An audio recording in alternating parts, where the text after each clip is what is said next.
This week's episode of our show is sponsored by HeroForge.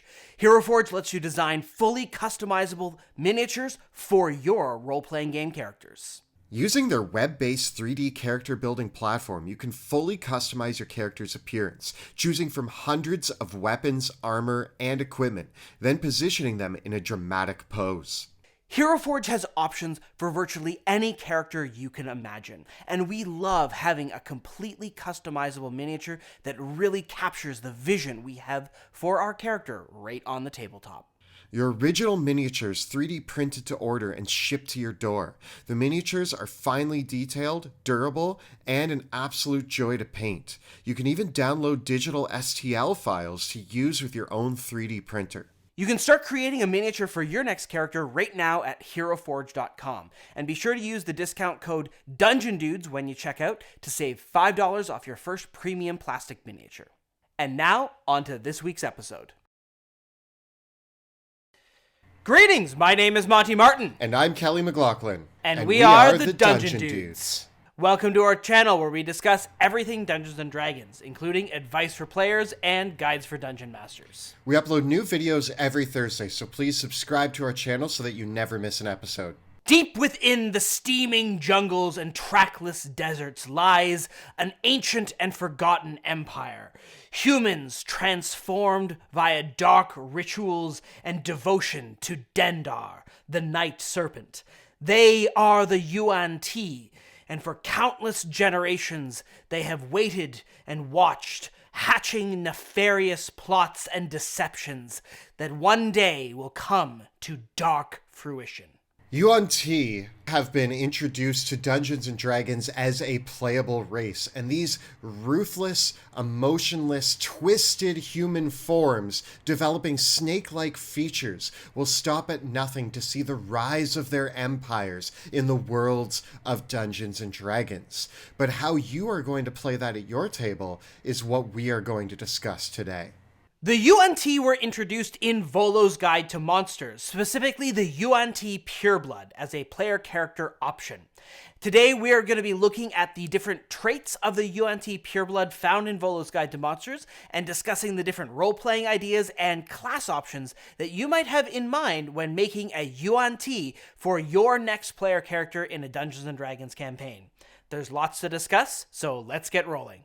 The Yuan-ti are represented as serpent-like humans. With a combination of human features and serpent features, the degree in which each of these is represented varies from Yuan-ti to Yuan-ti. But their overall goal is to have their snake-like presence be known and conquer the entire world. They are malicious, emotionless, and they will stop at nothing to see their empires rise. As a people, the Yuan-ti swore themselves in ancient pacts and terrible rituals to dark powers, including such creatures as Dendar the Night Serpent, a creature that ultimately plans to devour the entire world and bring it into a time of endless night. The Yuan-ti made these pacts of power and ambition many generations ago, and they can since gain the ability to transform from humans into varying degrees of abomination-like creatures. Some of the most lowly Yuan-ti, the purebloods, can almost pass for human, if not entirely to the untrained eye, but others are writhing masses of snakes of gargantuan proportions with limbs made of snakes, snake-like heads, and serpentine bodies. A Yuan-ti makes a great choice for a deceptive infiltrator and various forms of spellcaster, whether you're using magic or your words to undo situations and work them in your favor. There's a lot of great characters that can come out of this, and you could even work with your DM to create an evil Yuan-ti character. They make a great option for an evil campaign. If you are somebody that does want to play that kind of dark edge to your character, or even have outright evil motivations behind your character, the Yuan-ti could provide some compelling options for you. Alternatively, you might explore ways that you could play against type as well. When we look at the ability scores granted to you for playing a Yuan-ti, we're looking at a +2 to charisma and a +1 to intelligence. similar to the Tiefling package that you get from playing the standard Tiefling option. In fact, much like the Tieflings, Yuan-ti gain dark vision, and they do have an innate spellcasting trait. However, the Yuan-ti's innate spellcasting gives them the Poison Spray cantrip, as well as the ability to cast Animal Friendship at will, as long as they are targeting a snake or snake-like creature.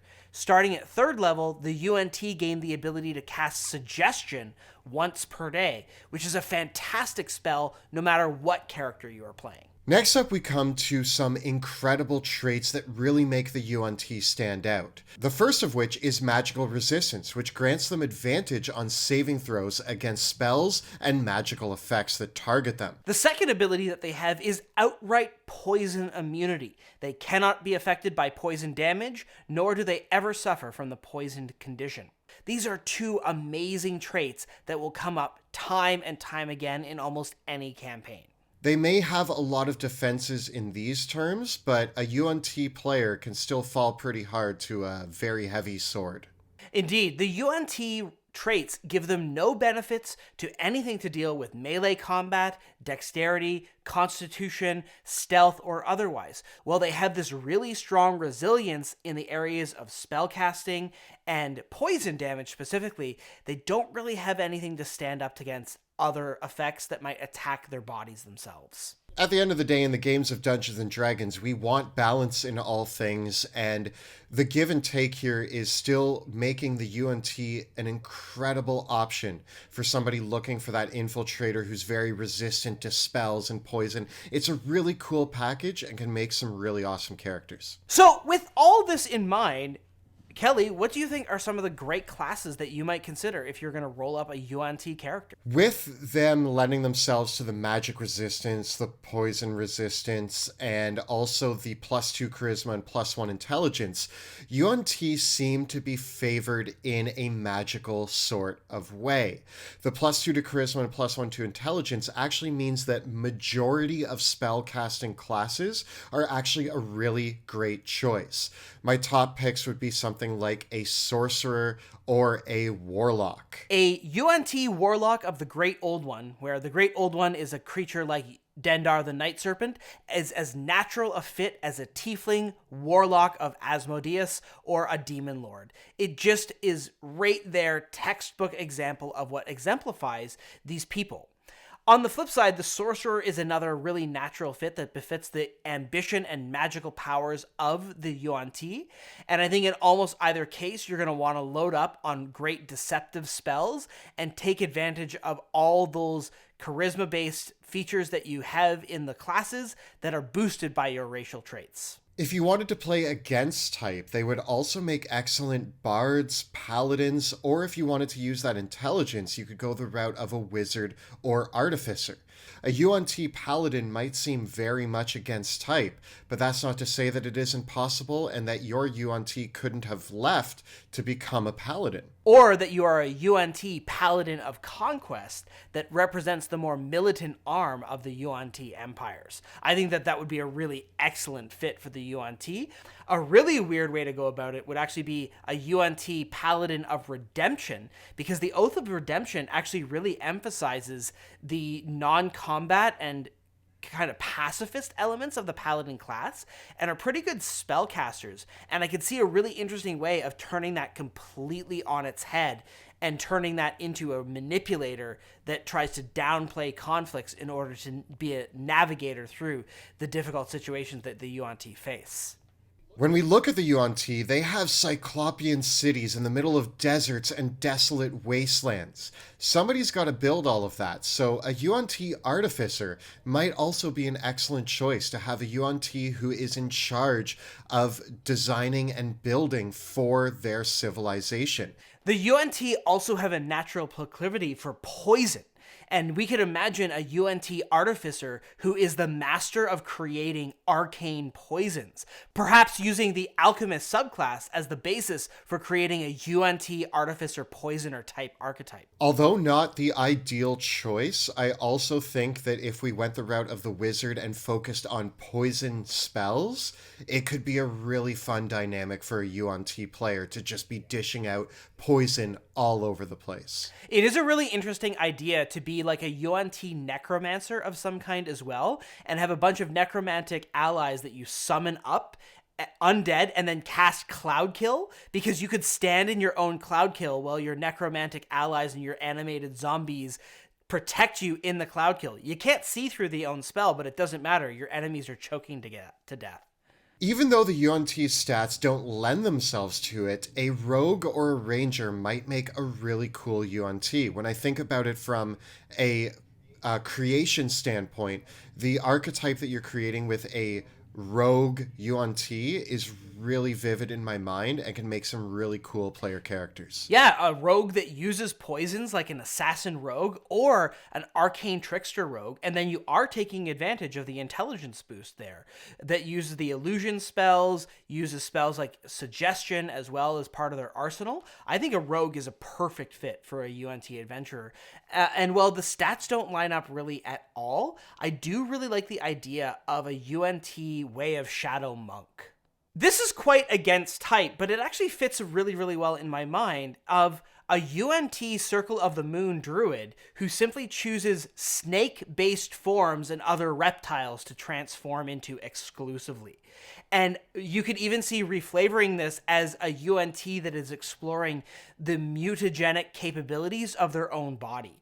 And so all their wild shaping into serpent-like creatures is actually the Yuan-ti themselves mutating and constantly re-evolving as a byproduct of the rituals that created them. Cleric is another one that doesn't exactly line up with the ability modifiers granted to us in the Yuan-ti, but still a trickery domain cleric playing a priest of the Yuan-ti who uses deceit and poison to deal with the situations around them could be really cool as well. I think it's a complete icon of the Yuan-ti history because they are kind of ingrained with this kind of priestly warlock sort of class.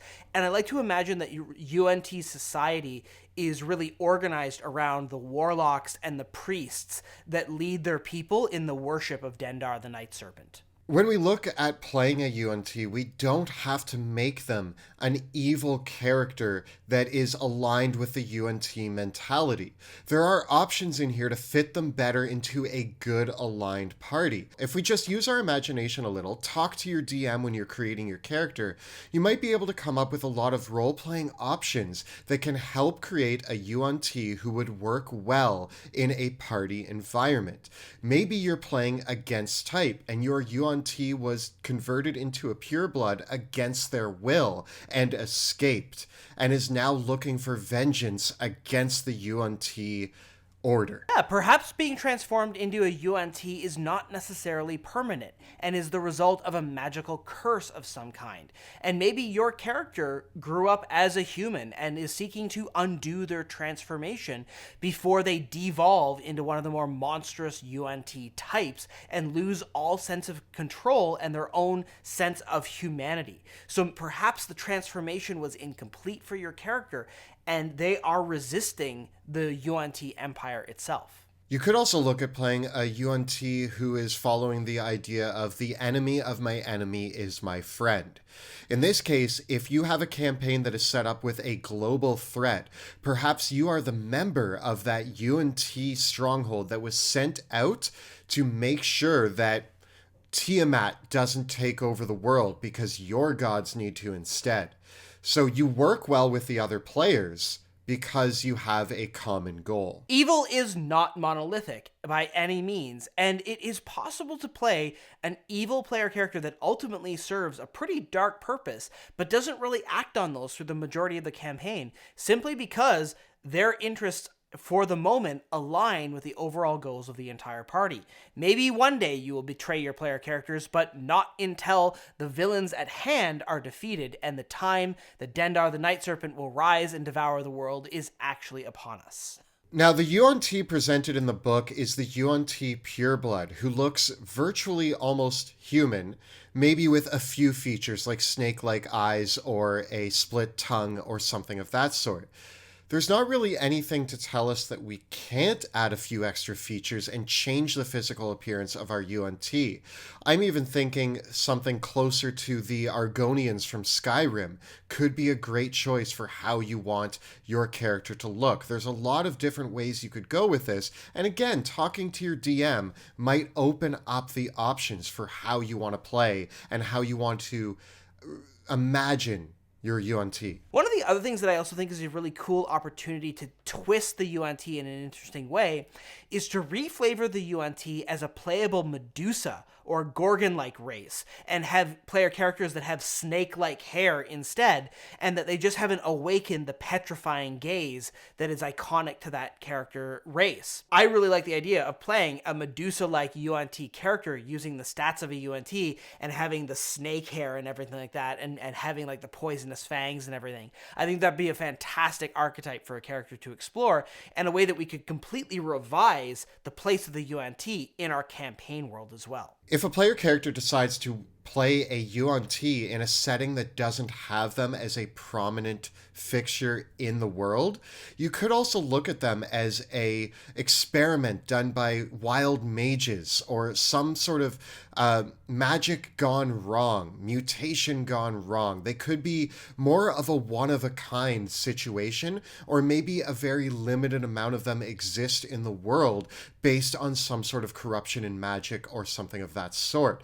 There are options here to fit them into a world, even if you as the DM don't have them planned in your campaign setting. Two of the most iconic options for a Yuan-ti, the Sorcerer and the Warlock, could both be explained as the player character's class abilities coming from their transformation into a Yuan-ti. So perhaps the Yuan-ti Warlock was a regular human before becoming a Warlock, but this transformation was a result of their pact with their patron.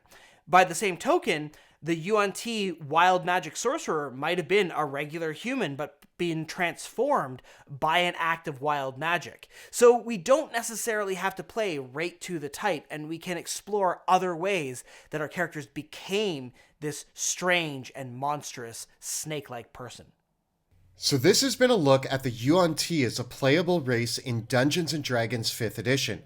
If you've had any great stories of playing a Yuan-ti player character, tell us about them in the comments below. Our videos are made possible thanks to the generosity of our Patreon supporters. If you enjoy the work that we do on this channel, we encourage you to consider supporting our work as well. You can find out how by following the links below or at patreon.com/dungeon_dudes. Don't forget to check out our live play in the Drakkenheim series, which airs Tuesday nights at 6 p.m. Eastern on Twitch.